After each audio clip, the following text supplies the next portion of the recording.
Telegramda tashlab chiqing bo'ladi, YouTube'ga qo'yib yuboramiz va ko'ramiz. Mayli, endi passive form sizlarga menimcha passive ham o'tgan, bugun sal ko'proq shakllarni ko'ramiz.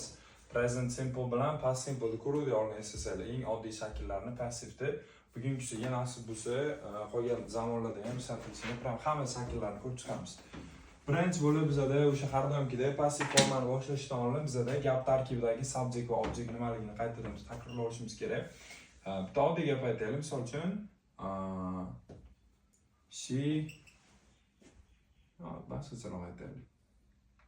Feeds her cat. Nega? Water the flowers. Water the flowers boshqacharoq qilib aytaylik. She feeds her cat. Nega? U mushugini ovqatlantiradi. Bizda she nima bo'lyapti gap tarkibi bo'yicha? Subjectimiz bo'lyapti. Feeds. Asosiy fe'l, main verb bo'lyapti bizada. Her cat bo'lsa object bo'lyapti. Yaxshi. Endi bizaga asosiy bilan uchta shakl, nima deydi, gapimizda ichidagi mana shu uchta narsamizni vazifalarni keladigan bo'lsa, subjectimiz bizaga bu gapda harakatni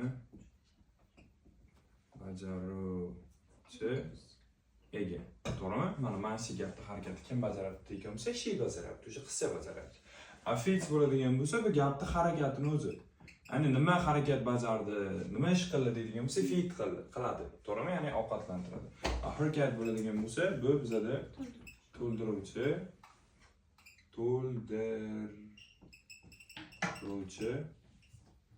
harakatni o'ziga qabul qiladi.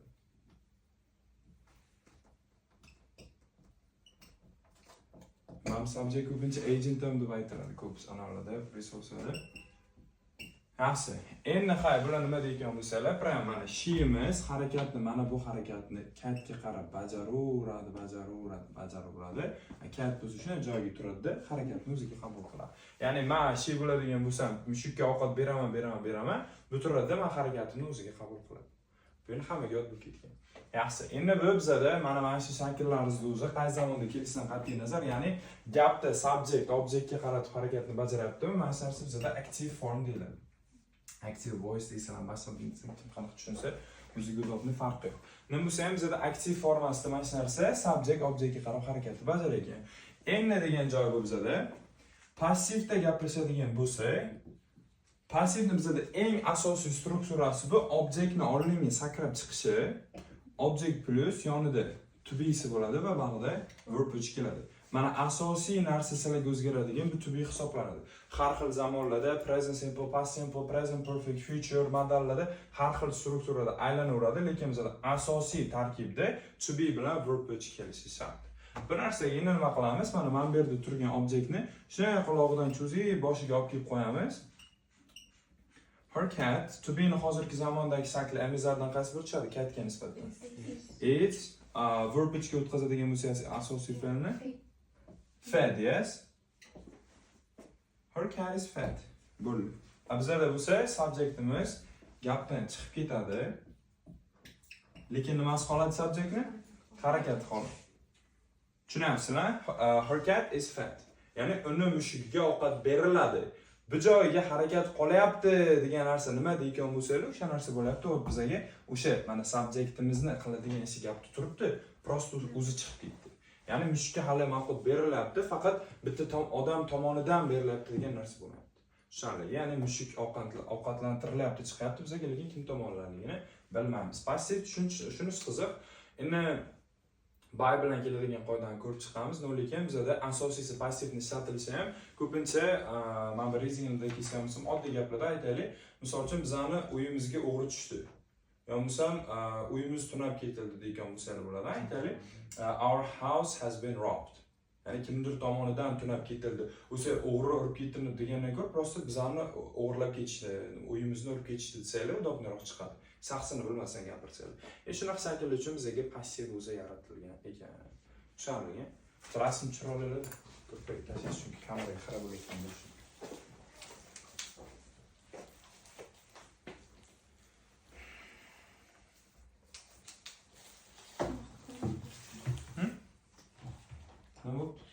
deyishyapti-ku. Ya, ko'rdim. Telefon ko'rinyapti, savzod? Ko'rinyapti? Ko'rinyapti.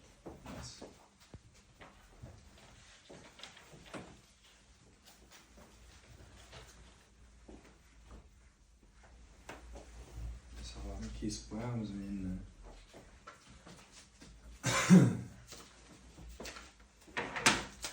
Endi bizada asta-asta zamonlar bilan ketaveramiz. Birinchi bo'lib bizada present simple passive va eng o'sha oddiy shakl hisoblanadi. Strukturaga kelsak bizga object plus ms r plus verb ish keladi.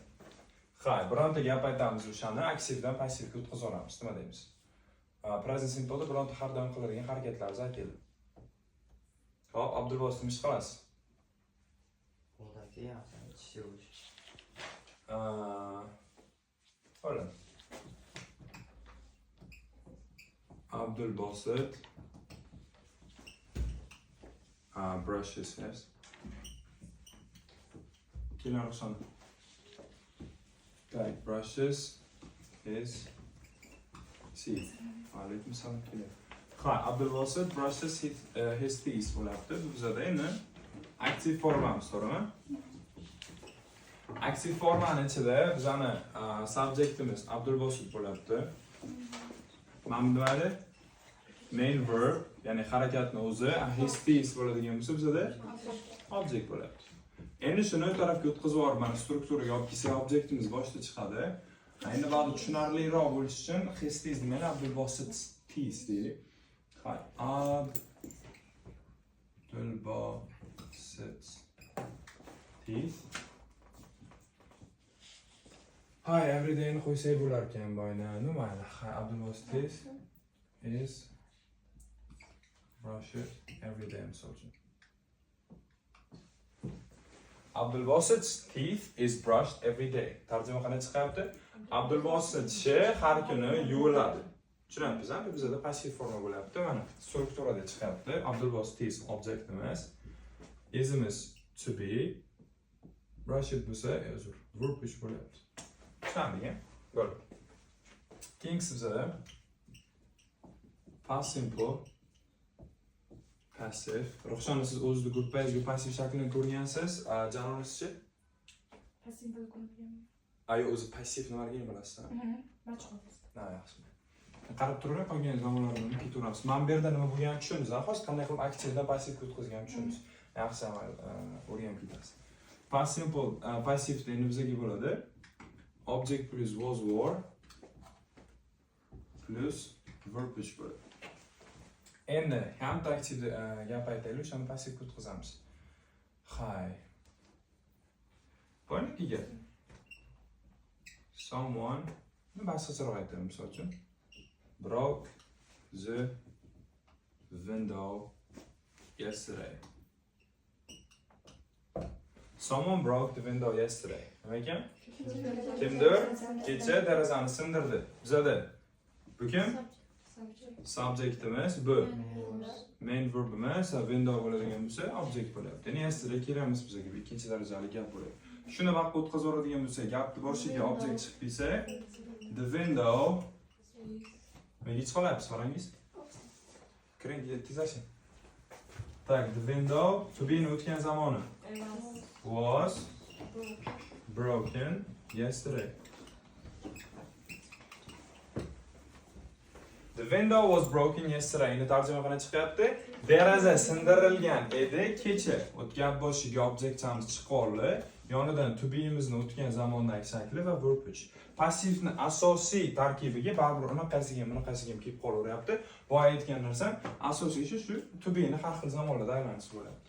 Keyin bitta narsa aytishdan chiqibdi. Bu menimcha o'zi hammaga ham obvious narsa bo'lishi kerak. Minus ma'no kerak bo'lsa bizga to be'ni o'ziga not qo'shamiz. So'roq kerak bo'lsa, tak bunisiga ham minusiga not qo'shamiz, so'roq kerak bo'lsa, oldinga chiqaramiz. Hamma esda bor. Yaxshi. Xo'p, endi bizda continuous shakllar bilan ozgina ishlaymiz. Birinchi bo'lib present continuous ni o'zi. Buni strukturasi bizga object plus am is are plus being plus verb 3 bo'ladi. Ya'ni bitta harakat hozirda sodir qilinyapti, bir narsa bo'linyapti hozirda ekan bo'lsa-lar, bu continuousda passiv shaklda bo'lar ekan. Bunga ham xuddi shunday minus kerak bo'lsa not emizarning o'ziga, so'roq kerak bo'lsa emizar o'rniga sakrab chiqar ekan. Yaxshi, endi bitta misol aytaylik. Nima deymiz? Misol uchun, hay, Laziza nima qilyapti deymiz. Unchalik kitob o'qilyapti deyishga sal g'alatiroq tarjima chiqadi. Bo'ladi-ku, sal g'alatiroq, masalan qiladi deylik. Posudalarni yuvyapti, yo bo'lmasam kechki ovqat tayyorlayapti deylik. Bo'ladi. Hay. Laziza is preparing dinner. Yes? Bizda endi shu narsani baqqa o'tkazib yuborsak, objektimiz nima edi? Dinner, yes. The dinner is being